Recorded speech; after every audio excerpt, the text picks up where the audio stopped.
ગુજરાત ગવારિયા સમાજ એકતા મંચ સત્તાવાર રેકોર્ડ. 1. સંગઠનનું નામ અને મુખ્ય ઉદ્દેશ્ય.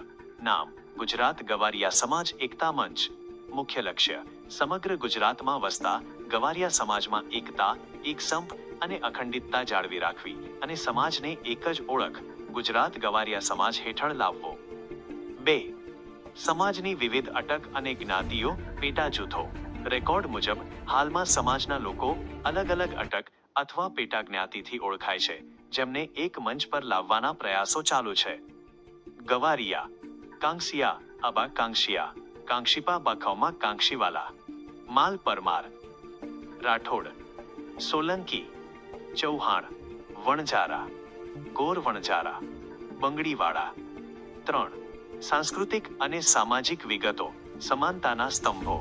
સમાજના તમામ લોકોમાં નીચે મુજબની બાબતોમાં સંપૂર્ણ સમાનતા જોવા મળે છે, જે સમાજની ખરી તાકાત છે.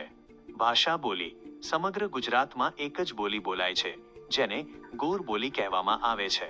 સમાજના લોકો પરસ્પર એકબીજાને ગોર કહીને સંબોધે છે.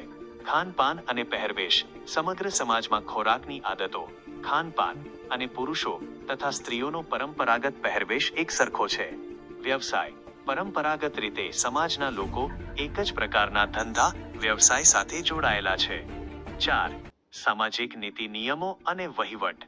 સમાજના તમામ મહત્વના નિર્ણયો વર્ષોથી ચાલી આવતી પરંપરાઓ અને નીતિ નિયમો અનુસાર જ લેવામાં આવે છે. લગ્ન અને સગપણ. દીકરી દીકરાના સગપણ, સંબંધો અને લગ્ન પ્રસંગો સમાજના નક્કી કરેલા રીત રિવાજ મુજબ જ નક્કી થાય છે. અંતિમ વિધિ. સમાજના કોઈપણ વ્યક્તિના અવસાન, મૃત્યુ પછીની તમામ ઉત્તરક્રિયા અને વિધિઓ પણ સમાજની પરંપરા મુજબ જ પૂર્ણ કરવામાં આવે છે. 5. શિક્ષણ અને યુવા જાગૃતિ અભિયાન.